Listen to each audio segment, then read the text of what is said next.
오늘은 계시록 7교회 중에 세 번째 교회인 버가모 교회를 통해서 함께 은혜를 나누고자 합니다. 여러분 잘 알고 있다시피 이 버가모 교회는 많은 핍박과 유혹 속에서 성도들이 갈등하였고, 특별히 다른 것보다도 세상의 문화와 타협하며 고민하는 성도들에게 주님께서 좌우의 날선 검으로 수술해 주시겠다라고 말씀해 주시는 내용으로 오늘 본문을 요약해 볼 수 있습니다. 예전에 저희 어르신 세대 목사님들이랑 이야기를 나누면 모든 문화가 교회에서 시작되었고 또 교회 안에서 이루어졌다라고 말씀하고 계십니다. 지난주에도 그런 이야기를 나눈 적이 있었는데, 교회가 문화의 시작이었고 그리고 교회가 세상 문화를 이끌고 가는 시대에 우리는 살아왔습니다. 그런데 지금은 AI를 비롯해서 인공지능이라고 하는 그 5G, 4G라고 하는 이러한 문화가 발달됨에 따라서 우리의 교회 문화가 많이 쇠퇴해 가고 있음을 잘 알고 있습니다. 다시 말해서 지금 이 요한계시록에 나오는 버가모 교회를 통해서만 하시는 말씀이 아니라 지금 우리 이 시대에 문화와 타협해가며 살아가는 성도들에게 주시는 말씀으로 우리는 마음속에 새길 수 있을 것입니다. 사랑하는 우리 성도 여러분, 문화 가운데 또 사회 가운데 우리의 삶 가운데 혼란을 겪고 혹여나 타협하는 문제가 발생이 된다면 오늘 주시는 이 버가모 교회를 기억하며 믿음의 고백으로 나아가시기를 주님의 이름으로 축원합니다. 여러분, 이 버가모 교회가 자리하고 있었던 지역을 먼저 살펴보면 굉장히 높은 언덕 위에 자리하고 있었고 산성 도시였고, 그리고 너무나 아름다운 환경적인 특징을 가지고 있는 지역적인 특징이 있었습니다. 그리고 더불어서 교육과 문화, 그리고 대표할 만한 의료까지도 상당히 발달했던 도시가 이 버가모 지역이 자리했던 지역입니다. 특별히 이 버가모 교회가 자리했던 지역이 유명한 것은 성체라고 하는 도시의 이름의 뜻을 가지고 있는데, 이 도시가 교육적으로 20만 권 이상의 장서가 유치되어 있는 도서관이 있고, 문화적으로도 우리가 너무나 잘 알고 있는 아테네 여신상이 이 자리에 자리하고 있는 환경적인 특징이 있었습니다. 그리고 여러분, 의료, 병원을 보시면 제가 오늘 그걸 준비하려다가 지금 깜빡 잊었는데, 아스클레피오스라고 하는 마크가 있어요. 그 병원 마크, 그 앰뷸런스나 병원을 마크하는 아클레스피오스라고 하는 뱀 모양의 치료의 신이 이 지역의 숭배신으로 자리하고 있었습니다. 다시 말해서 이 버가모 지역은 모든 것들이 뛰어났지만 특별히 의학이 뛰어났던 지역이었고, 그래서 의사들이 많았고, 의사들이 많다 보니까 환경적으로도 부유한 특징을 가지고 있었습니다. 그래서 이 지역에서 시작된 이 아스클레피오스를 시작으로 해서 카드세우스라고 하는 그 심볼이 시작되었던 시작점을 가지고 있는 특징이 이 지역입니다. 그래서 오늘 12절 말씀에서 이렇게 말씀하고 있습니다. 버가모 교회 사자에게 편지하라. 좌우에 날성검을 가지신 이가 이르시되 라고 말씀을 하면서, 이러한 환경 가운데 있는 버가모에게 이제 내가 좋은 약을 허락할 것인데 좌우에 날성검을 가지신 이가 너희를 수술하겠다라고 말씀해 주고 있습니다. 여러분, 이 12절에 나오는 좌우의 날선검에 의미하는 것은 로마 군인들이 사용하던 검을 이야기하고, 또 모든 지역을 정복할 때 사용되었던 것이 좌우에 날선검이 있었던 공포의 칼로 인식되었던 그 인식의 심볼을 오늘 12절에서 말씀해 주고 있습니다. 다시 말해서 하나님의 날선검으로 수술해 주실 것인데, 어떤 것을 수술해 주시느냐? 우상을 숭배하고 있는 너희의 마음과 생각을 내가 말씀으로 치료해 줄 것이다 라고 선포하는 내용이 오늘 본문에 소개되고 있습니다.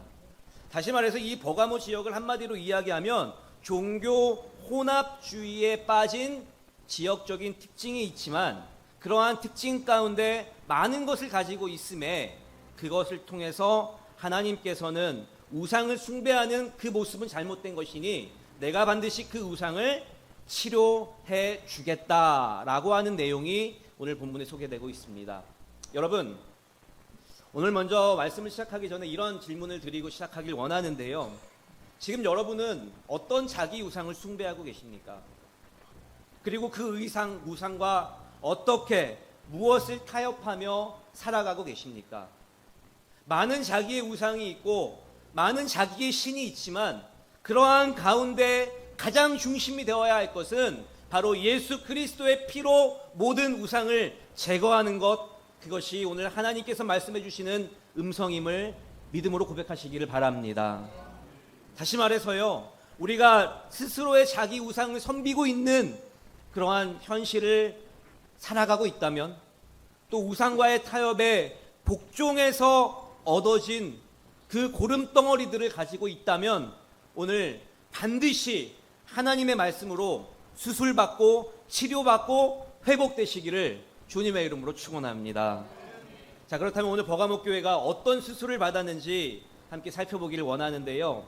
첫 번째, 발람과 니골라당의 우상을 받드는 그런 성도들을 수술해 주셨습니다.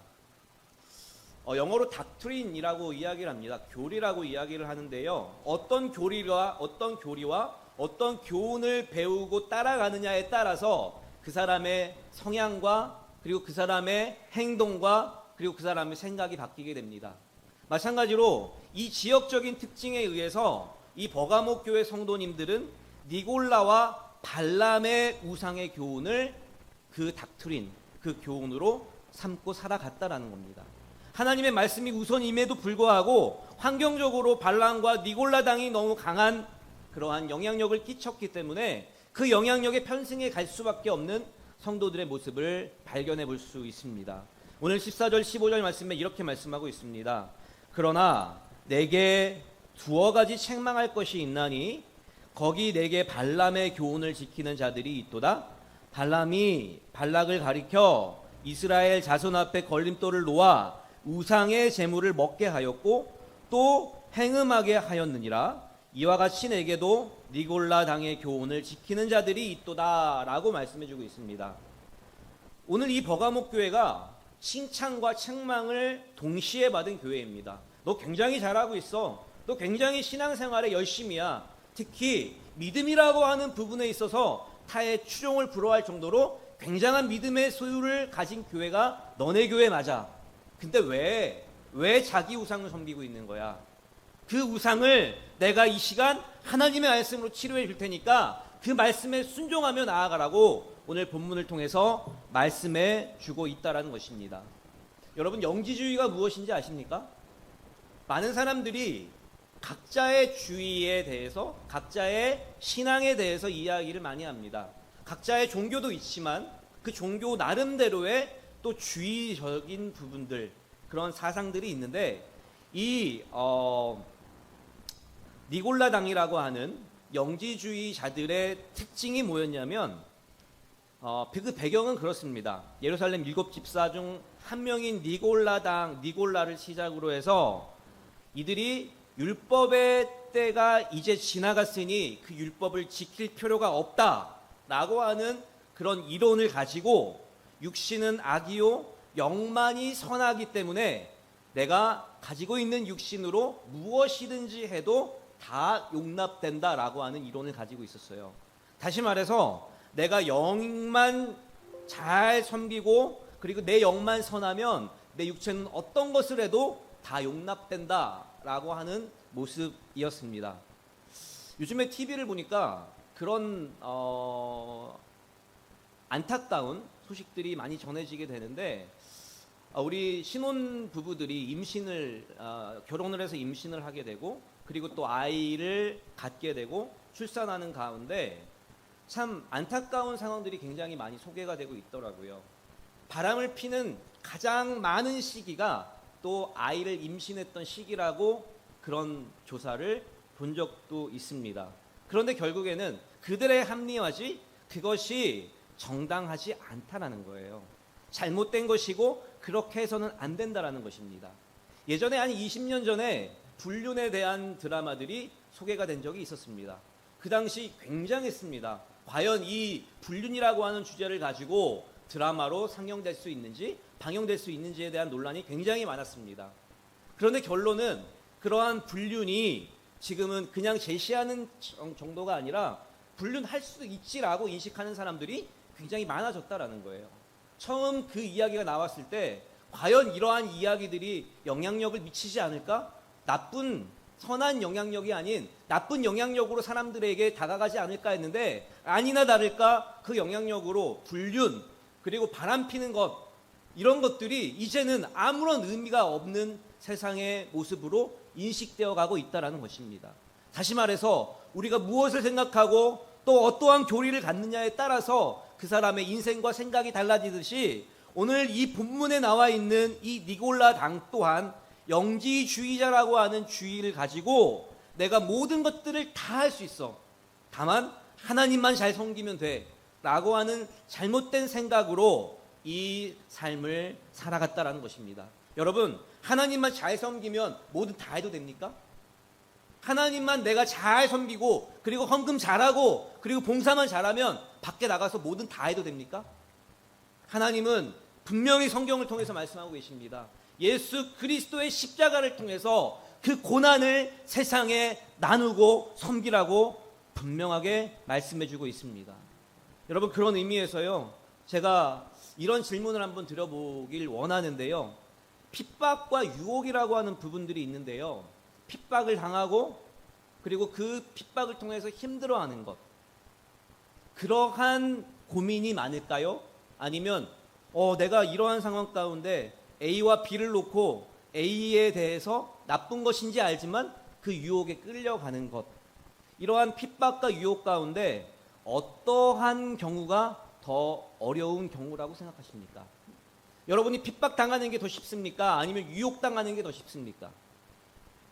많은 사람들이 핍박은 그나마 이길 수 있다라고 생각을 합니다.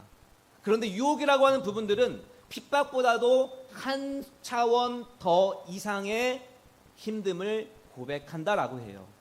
다시 말해서 핍박이라고 하는 것들은 내가 감당하면 되는 거예요. 그러나 유혹이라고 하는 부분들은 이 유혹을 이길 수 있는 내 의지가 있지 않으면 이것을 그대로 넘겨서 나의 상황과 환경이 바뀌게 되는 어려움을 경험하게 된다라고 하는 것입니다.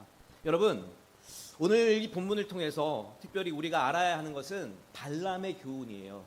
여러분, 발람 선지자가 발락이라고 하는 그 왕에게 초대를 받습니다. 우리 지역에 와서 이스라엘을 저주해주면 내가 당신이 원하는 돈을 줄 테니까 와서 제발 이스라엘을 저주해달라고 요청을 합니다. 계속해서 고민하던 이 발람은 거절하다가 결국에는 발락이 있는 곳으로 찾아가게 됩니다. 돈을 받고 축복을 하게 되는 거죠. 참고로 이 발람이라고 하는 선지자는 굉장히 능력이 많은 선지자로 알려져 있었습니다. 그리고 이 발람이라고 하는 이름의 뜻도 백성을 멸망시키는 자라고 하는 뜻을 가지고 있습니다. 반대로 이 백성을 멸망시키는 자라고 하는 뜻을 가지고 있었기 때문에 이 예언이라고 하는 부분들도 하나님이 주시는 능력이다라고 사람들이 생각했다라는 거예요. 그래서 소문이 선지자로서는 그 당시에 발람이 최고다라고 고백하고 있습니다. 그래서 그가 복을 구하면 모든 사람이 복을 받게 되고 반대로 그가 저주를 하면 그 저주가 모든 사람에게 임한다라는 것들이 통용되었던 시기였습니다. 이 소식을 들은 발락 왕이 돈을 주고 이제 요청을 했는데 가던 길에 발람이 그냥 걸어갈 수 없으니 나귀를 타고 갔죠.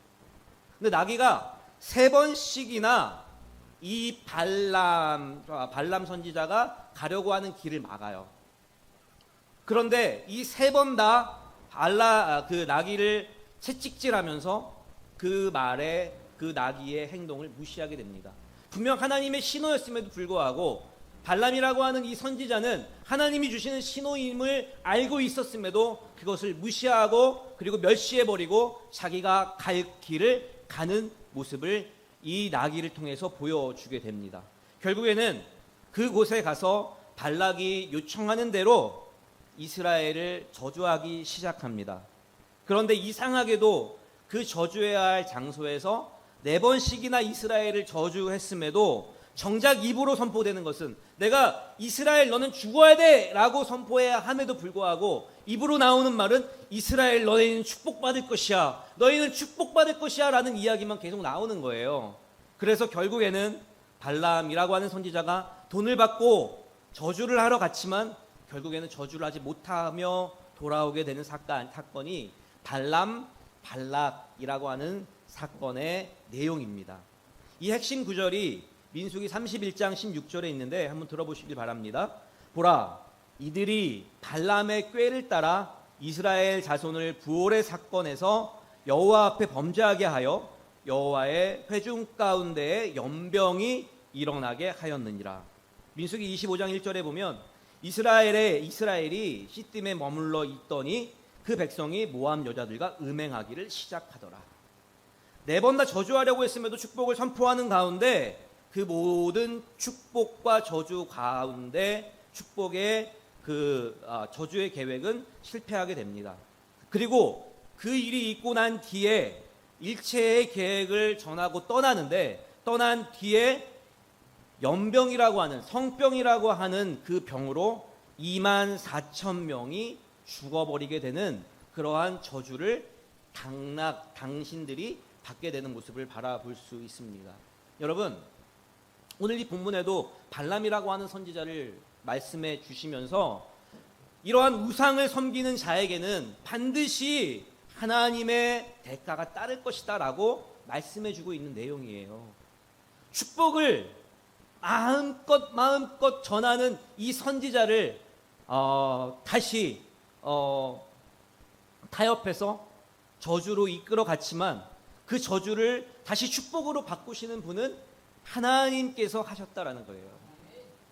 마찬가지로 우리의 상황과 우리의 현실이 어렵다 할지라도 내가 타협해서 그 타협을 통해서 승리할 수 있다라고 생각할지라도 그것을 바꾸시는 분은 그 사람이 아닌 하나님임을 믿음으로 고백하시기를 주님의 이름으로 축원합니다.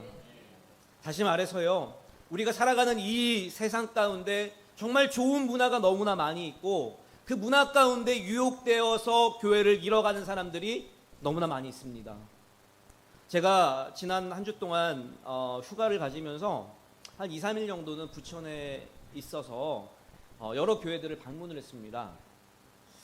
이런 교회도 있고 저런 교회도 있고 또 이런 목사님도 있고 저런 목사님도 있구나라고 생각을 하면서 참 안타까움을 가졌던 마음이 뭐였냐면 다들 건물은 멀쩡하고 그리고 목회를 거의 한 20, 30년 거의 그렇게 하신 오래 목회를 하신 목사님들이 하는 이야기예요. 예전에는 그래도 코로나 이전에는 그렇게 어렵다 할지라도 이렇게 어렵진 않았다라는 거예요.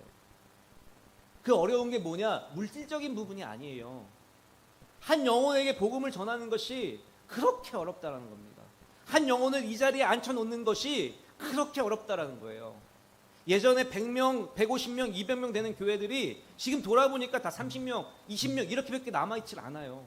건물만 멀쩡하게 서 있고 그곳에 반도 채우지 못하는 교회적인 현실을 바라보면서 우리 교회만의 문제가 아니라 이것은 한국 교회의 문제이고 다시 일으켜 세울 수 있는 그런 열정을 가지고 우리가 나아갈 때 하나님께서는 우리를 도와주실 것이다라는 확신을 가지게 됐습니다. 여러분, 지난주에 교역자회를 하면서 김동면 목사님이 그런 이야기를 잘 하지 않으세요? 그런데 그 얘기를 하시더라고요. 목사님, 확실한 음성을 들었습니다. 우리 교회는 잘 될 수밖에 없습니다. 저는요, 우리 교회에 와서 그 얘기를 굉장히 많이 들었거든요. 저도 그런 얘기를 굉장히 많이 했고 계속해서 선포해야만 하고 또 그 길로 가야 하는 것, 그 길로 인도하면서 갈 수 있는 것, 그 시작점이 접니다. 그런데 때때마다 힘을 잃고 또 용기를 잃을 때마다 그런 음성을 듣고 나아갈 때 다시 힘을 내죠. 그런데 또 돌아보면 또 현실은 만만치 않은 거예요. 그렇게 해서 계속 낭망하고 또 다시 일어나고 낭망하고 일어나고 하는 이 이스라엘 사람들의 모습과 똑같은 저의 모습을 바라볼 수 있었습니다. 그래서 계속 일어날 수 있다라고 말씀해 주시는 그 음성을 통해서 위로는 받지만 현실적으로 이해가 안 갔어요. 그런데 이번 한 주 동안 목사님들을 꽤 많이 만났거든요. 큰 교회조차도 너무나 힘들다라는 거예요. 인원적인 부분들도 힘들지만 이제 영적으로 어떠한 설교를 해도 꿈쩍도 않는다는 거예요. 그리고 교회 한 명 한 명 이 자리에 앉힌다라는 것들이 너무나 어려운 현실이 되었다라는 것들이 안타깝다고 말씀해 주고 있습니다. 그러나 오늘 분명하게 말씀하세요. 오늘 이 버가목 교회에 칭찬을 하시면서 또한 저주도 하시고 또 잘못했다 책망도 하시는 그런 가운데 16절에 그러므로 회개하라. 그리하지 아니하면 내가 내게 속히 가서 내 입의 검으로 그들과 싸우리라 라고 말씀해 주고 있습니다. 여러분, 하나님의 입의 검으로 그들과 싸워 주시겠다고 말씀하시는 그 음성을 믿고 이번 한 주간 담대함으로 최선을 향해 달려가시기를 주님의 이름으로 축원합니다. 말씀을 좀 마치겠습니다. 이재철 목사님께서요, 청년아 울더라도 뿌려야 한다라고 하는 책을 쓰시면서 신앙과 미신이라고 하는 차이를 분명하게 구분해 주셨습니다. 한번 잘 따라와 보시길 바랍니다. 무당을 찾아간 사람이 두 손을 비비며 기도하는 모습을 보라. 그리스도인들이 하나님께 기도하는 모습보다 훨씬 더 경건하다. 굿을 잘하기 위해 용한 무당에게 희사하는 금액을 알아보라. 그리스도인들이 하나님께 바치는 헌금보다 훨씬 더 많다. 사람들이 용한 무당에게 받은 부적을 얼마나 소중히 여기는지 관찰해 보라. 그리스도인들이 하나님의 말씀인 성경책을 소중히 여기는 것보다 훨씬 더 귀하게 여긴다. 하지만 그들을 가리켜 누구도 신앙인이라 부르지 않고 미신을 쫓는 자라고 말한다. 그렇다면 미신과 신앙의 차이는 무엇인가? 미신은 인간이 돈이나 능력 혹은 재주로 신의 마음을 달래서 자신의 목적을 성취하려고 하는 것이다. 이럴 때 자신은 절대 변하지 않는다. 즉 자신은 그대로 있으면서 재주껏 신의 마음을 돌이키려는 것이 미신이다. 이에 비해 신앙은 하나님을 변화시키려는 것이 아니라 절대적인 그분의 말씀 앞에서 자신이 항상 변화되는 것을 말한다. 따라서 하나님을 믿느냐 믿지 않느냐는 것도 중요하지만 어떤 믿음을 갖고 있느냐가 더 중요하다라고 말씀해 주고 있습니다. 이재철 목사님이나 여러 목사님들을 보면 정말 훌륭하구나라는 생각이 들어요. 그래서 훌륭해지셨구나. 자기 통찰이라고 하는 부분들이 굉장하지 않습니까? 미신과 신앙이라고 하는 차이가 별거 아닌 것 같은데 우리는 그 미신조차도 그리고 미신이라고 하는 그 신앙의 모습조차도 따라가지 못한다라는 것들로 말씀해주고 있는 거예요. 여러분 한번 무당을 만나보셨습니까? 전 만나봤어요. 굉장히 세고 그리고 굉장히 강력할 것 같죠. 그들도 그 무당 집에서만 그렇더라고요. 요즘에 아십니까? SBS에서 젊은 무당들, 무속인들이 나와서 프로그램을 해요. 처음엔 저걸 어떻게 바라보아야 할 것인가 라고 굉장한 퀘스천을 가질 때도 있었지만 그래도 나름대로 이해해 보려고 굉장히 노력을 했어요. 근데 그들을 보면 너무나 평범하고 너무나 선하고 너무나 정말 천진난만한 정말 미모와 지성을 다 갖춘 그러한 청년들이에요. 근데 그곳에만 가면 사람이 미쳐버려요. 여러분도 마찬가지 아닙니까? 평범한 삶을 살다가 교회 오면 미치잖아요. 그거와 이거와 뭐가 다릅니까? 만약에 우리가 성경이라고 하는 이 성경을 믿음으로 고백하지 못한다면 우리는 그냥 미신을 믿는 것과 똑같아요. 그리고 미신조차도 감당하지 못하는, 그리고 미신을 따라가지도 못하는 정도의 수준의 신앙을 살아갈 수도 있습니다. 지난주에요, 제가 교회에 있는데 그것이 알고 싶다의 PD가 찾아왔어요. 작가랑. 그러면서 이런저런 이야기를 하고 또 인터뷰를 하고 1시간 정도를 이야기를 나누고 돌아갔는데요. 내용은 좀 어려운 이야기이지만 이단에 대한 그런 취재를 하고 있었습니다. 이런저런 궁금한 부분들을 소개해드리고, 그리고 또 그 PD분과 좀 교회와 또 일반인들이 이해하지 못하는 내용들을 나누다 보니까 오늘 이 신앙과 미신이라고 하는 이 두 단어가 생각이 났습니다. 영을 분별하지 못하는 자들이 굉장히 많아요. 이것이 진짜인지 가짜인지, 그리고 저 목사가 진짜인지 가짜인지, 그리고 그 선교사가 진짜인지 가짜인지 구별하지 못하는 많은 사람들이 있습니다. 그 사람들을 이용해서 마음 아프게 하고 또 어려운 삶으로 몰아가는 것, 그것이 미신과 이단이 하는 짓이죠. 그러나 반대로 하나님의 자녀들은 그러할지라도 그들에게 사랑과 용서와 배려와 섬김으로 그를 따뜻하게 안아줄 수 있는 그 힘이 우리에게 있어야 될 줄 믿습니다. 그럴 때 하나님의 영적인 영향력을 나눌 수 있는 그러한 하나님의 생각이 우리에게 박히게 되는 겁니다. 여러분, 사기꾼들 중에요, 목사님들이 굉장히 많대요. 왜요? 말을 안 하니까. 저희 아내가 그런 얘기를 했던 적이 있어요. 목사님이 안 되셨다면 그렇게 되셨을 수 있겠다. 여러분, 정말 한마디 한마디가 우리는 너무나 소중하고 귀한 것임을 이 시간 예수 그리스도의 이름으로 축복합니다. 다른 누군가에게 이야기할 때, 특별히 하나님을 믿지 않는 자들에게 이야기할 때 한 번 더 생각하고 또 한 번 더 말씀으로 위로하며 그 사람을 바라보기를 주님의 이름으로 축원합니다. 자기 변화라고 하는 부분만 하고 마치겠습니다. 자기 변화를 수반하지 않는 믿음이란 미신에 지나지 않는다.